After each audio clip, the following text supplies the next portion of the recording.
देखिए इसका मैं एक छोटा सा आपको जल्दी से रिकैप कर दे रहा हूँ, उसके बाद हम लोग आगे चलेंगे।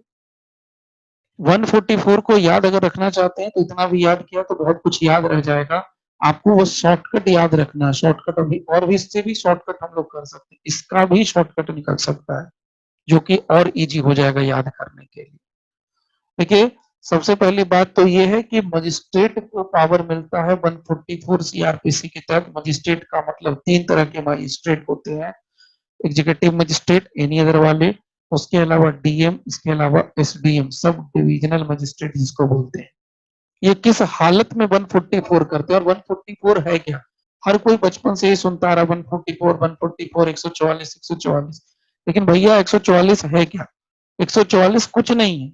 144 बस इतना है कि एक मजिस्ट्रेट अपने जिले भर के अंदर, अपने जुरिस्डिक्शन के अंदर, जहां वो मजिस्ट्रेट है, जहां वो डीएम है, जहां वो एसडीएम है, जहां वो पोस्टेड है, अपने लोकल जुरिस्डिक्शन के अंदर, अपने जुरिस्डिक्शन के अंदर किसी पर्टिकुलर क्षेत्र पर, किसी पर्टिकुलर इंडिविजुअल पर्सन के ऊपर 144 लगा सकता है। 144 में क्या होगा? 144 में कुछ नहीं होता है। जब मजिस्ट्रेट को लगता है कि किसी भी एंगल से पब्लिक ऑर्डर और ट्रैंक्विलिटी को खतरा है, किसी पर्सन के कोई काम करने से, कोई पर्सन कोई ऐसा एक्ट करता है, कोई काम करता है जिससे उस पर्टिकुलर लोकेलिटी के अंदर पब्लिक ऑर्डर और ट्रैंक्विलिटी को खतरा उत्पन्न होगा, तो उस पर्सन को आदेश देगा मजिस्ट्रेट 144 का नाम लगाते हुए, 144 का इस्तेमाल करते हुए कि आपको ये पर्टिकुलर एक्ट, एक काम नहीं करना है, and that is called abstain from a certain act. और जब कभी ऐसा बात बोलता है या ऑर्डर करता है कि आपको ये काम नहीं करना है, तो ये लिखित भेज सकता है, और भेजने का प्रोसेस वही होगा जो सेक्शन 134 सीआरपीसी के अंदर प्रोसेस बताया गया है। इसके अलावा material fact of the case mention करेगा 144। 144 क्या होता है वो समझना है, वो गोल गोल नहीं समझना है कि 144 144 है क्या। मजिस्ट्रेट का आदेश है, आदेश में क्या होगा? ये काम नहीं करना है। ये नहीं लिख के देगा कि यही काम करना है, क्या करना है ये नहीं कहता है, ये कहता है कि ये नहीं करना है, भाषण नहीं देना है, ये आपको हटा देना है। तो वो कब आता है?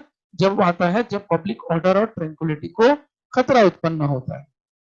कहा कि ऐसा करने के लिए मजिस्ट्रेट के पास पावर ये है, अगर इमरजेंसी हो जाए या पर्सनल सर्विस करना संभव नहीं हो, उस कंडीशन में एक्स पार्टे आदेश दे सकता है, यानी एक पक्षीय कार्रवाई सीधा कर सकता है। आदेश का मतलब एक पक्षीय कार्रवाई करने के सेंस में। अब सवाल उठता है कि किसको किसको दे सकता है? बता दिया पहले, किसी पर्सन इंडिविजुअल को, किसी लोकेलिटी में रहने वाले लोगों के ऊपर, या किसी ऐसे प्लेस में जहाँ की लोग फ्रीक्वेंटली क्या करते हैं, विजिट करते हैं। इसके अलावा उसके आदेश का लाइफ कितना होता है? अगर कोई आदेश देता है मजिस्ट्रेट, तो उसके आदेश का लाइफ कितना होता है? उसके आदेश का लाइफ 2 मंथ्स का होता है। ये बात कहाँ है? सबसेक्शन, सबसेक्शन किसमें है? 4। कहाँ है? सबसेक्शन 4 के अंदर है। नाउ अगर किसी अब सबसेक्शन 4 के अंदर है, कहता है कि अगर कोई व्यक्ति पीड़ित हो जाए, अग्रीव्ड हो जाए, अगर कोई पर्सन पीड़ित हो जाता है, अग्रीव्ड हो जाता है मजिस्ट्रेट के इस आदेश से, ऑर्डर से, तो वो इस ऑर्डर को चैलेंज कर सकता है। कहाँ?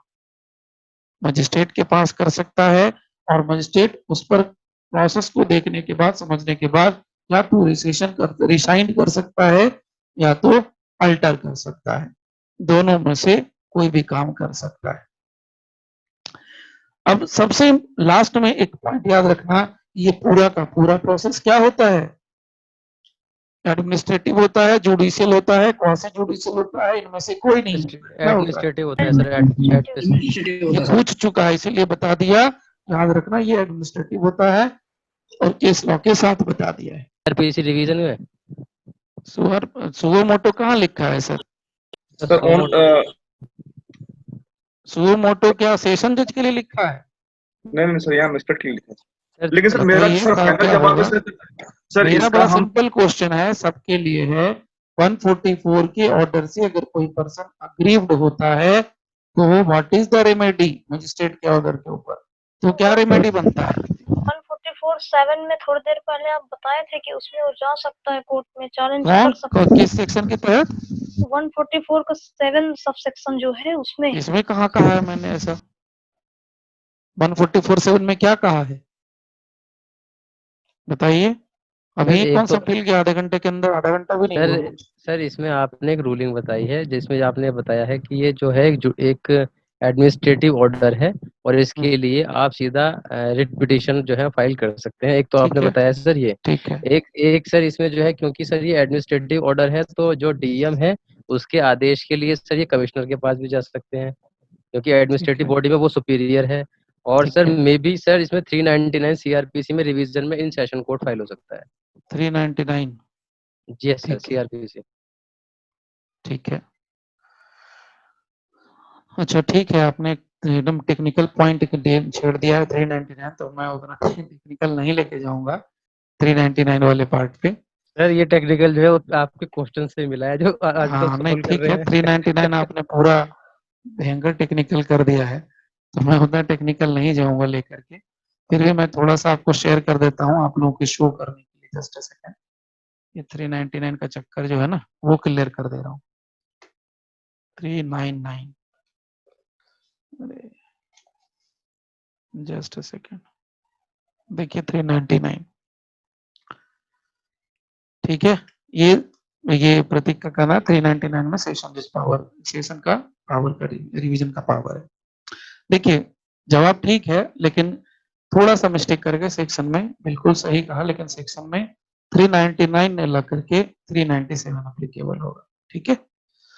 देखिए पहले एक बात याद रखना, एकदम यूनिवर्सल फॉर्मूला बता रहा हूं, याद रखिएगा। जो कोई भी ऑर्डर यानी all orders passed under the CRPC, all orders passed under the CRPC are subject to revision under section 397 of the CRPC। 397 CRPC के तहत पूरा का पूरा पावर है रिवीजन करने का। तो कोई भी ऑर्डर अगर सीआरपीसी के अंदर पास किया गया है तो 397 में उसका क्या हो जाएगा? रिवीजन हो जाएगा। तो ये जो भी बोल रहे थे आप लोग कि सर जाएगा सेशन कोर्ट, बिल्कुल सही है, सेशन जज ये भी सही है, लेकिन प्रोविजन कहाँ है सर? तो यहाँ पर दे दिया गया है। देखिए यहाँ पर एक जवाब बड़ा इंटरेस्टिंग है, अब नहीं जानते हैं तो थोड़ा जान लीजिए। मैं क्योंकि इसको कंप्लीट करूंगा, क्योंकि ये बोलते हैं ना एनालिसिस, तो कंप्लीट एनालिसिस आपको दे रहा हूँ यहाँ पर। अब देखो 397 भी यहाँ पर थोड़ा मैं बता देता हूँ इन शॉर्ट, ज्यादा डिटेल नहीं, वो आएगा तो फिर वहां देखेंगे। देखिए 397 में क्या है, हाई कोर्ट को पावर है, सेशन जज को पावर है। द हाई कोर्ट और सेशन जज में कॉल कर सकता है, call for and examine the record of any proceeding, कोई भी proceeding before any inferior criminal court.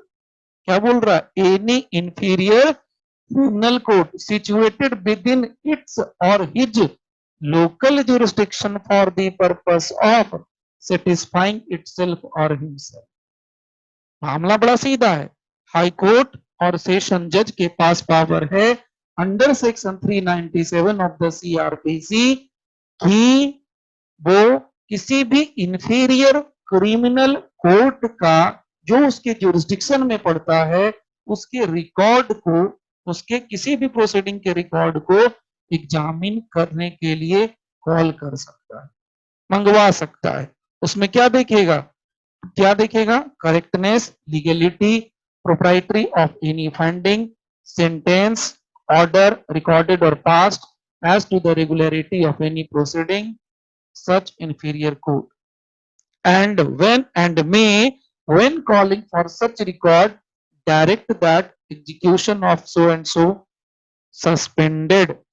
तो यहां पर सेशन जज के पास पावर है, हाई कोर्ट के पास पावर है कि इंफीरियर क्रिमिनल कोर्ट। अब हमारा सीधा मुद्दे पे आते हैं पॉइंट, हम लोग इंफीरियर क्रिमिनल कोर्ट की बात कर रहे हैं, तो क्या एक डिस्ट्रिक्ट मजिस्ट्रेट एक सब डिविजनल मजिस्ट्रेट और एनी अदर मजिस्ट्रेट के कोर्ट को हम इंफीरियर क्रिमिनल कोर्ट कह सकते हैं। यस और नो? कह सकते हैं नहीं कह सकते हैं? बोलिए। Yes, sir. Yes, sir. Yes, Because sir. they are the criminal court, sir. कैसे सर? यहां देखिए एक्सप्लेनेशन।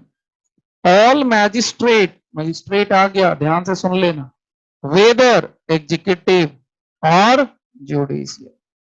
इसीलिए ध्यान देना, ये बहुत टेक्निकल पार्ट होता है। कहाँ होगा? सब 144 पढ़ा के खत्म कर देना नहीं है, उसका रेमेडी क्या है? ऑल मैजिस्ट्रेट वेदर एग्जीक्यूटिव और judicial and whether exercising original और appellate jurisdiction shall be deemed to be, क्या लिखा है? inferior to the session judge for the purpose of this, क्या लिखा है? Sub section. तो कौन सा सब सेक्शन होगा ये? 397 का 1 एंड ऑफ सेक्शन 398। मामला सीधा हो गया, क्योंकि इसने क्लियर कट एक्सप्लेनेशन में कह दिया। 397 का एक्सप्लेनेशन बड़ा क्रिस्टल क्लियर कहता है कि कोई भी मजिस्ट्रेट होगा, चाहे वो एग्जीक्यूटिव मजिस्ट्रेट हो, चाहे वो जुडिशियल मजिस्ट्रेट हो, चाहे वो ओरिजिनल जुरिस्डिक्शन में हो, चाहे वो अपीलेट जुरिस्डिक्शन में हो, वो सब सेशन जज के लिए इंफीरियर क्रिमिनल कोर्ट ही होगा। सेक्शन 397(1) के लिए, 398 के लिए। This is the reason why अगर कोई मजिस्ट्रेट 144(1) के तहत अगर कोई ऑर्डर पारित करता है, ये ऑर्डर पास करता है, तो उस ऑर्डर को 397 के तहत रिवीजन के फॉर्मूले में चैलेंज किया जा सकता है। या यूं कहिए कि पूरे सीआरपीसी के अंदर कोई भी ऑर्डर, कैसा भी ऑर्डर, कोई भी ऑर्डर, कैसा भी ऑर्डर किसी भी मजिस्ट्रेट ने, चाहे एग्जीक्यूटिव चाहे जुडिशियल, कोई भी ओरिजिनल, कोई भी अपीलेट ऑर्डर पास होगा, उसको 397 में हम चैलेंज कर सकते हैं। समझ में आई बात? तो अभी याद रखना, मैं अगर बोलता हूं कि कोई एग्जीक्यूटिव मजिस्ट्रेट ने ऑर्डर पास किया, तो आप ये सवाल मत पूछना मेरे से कि सर इसका चैलेंज कहाँ करेंगे, इसको कहाँ चैलेंज करेंगे।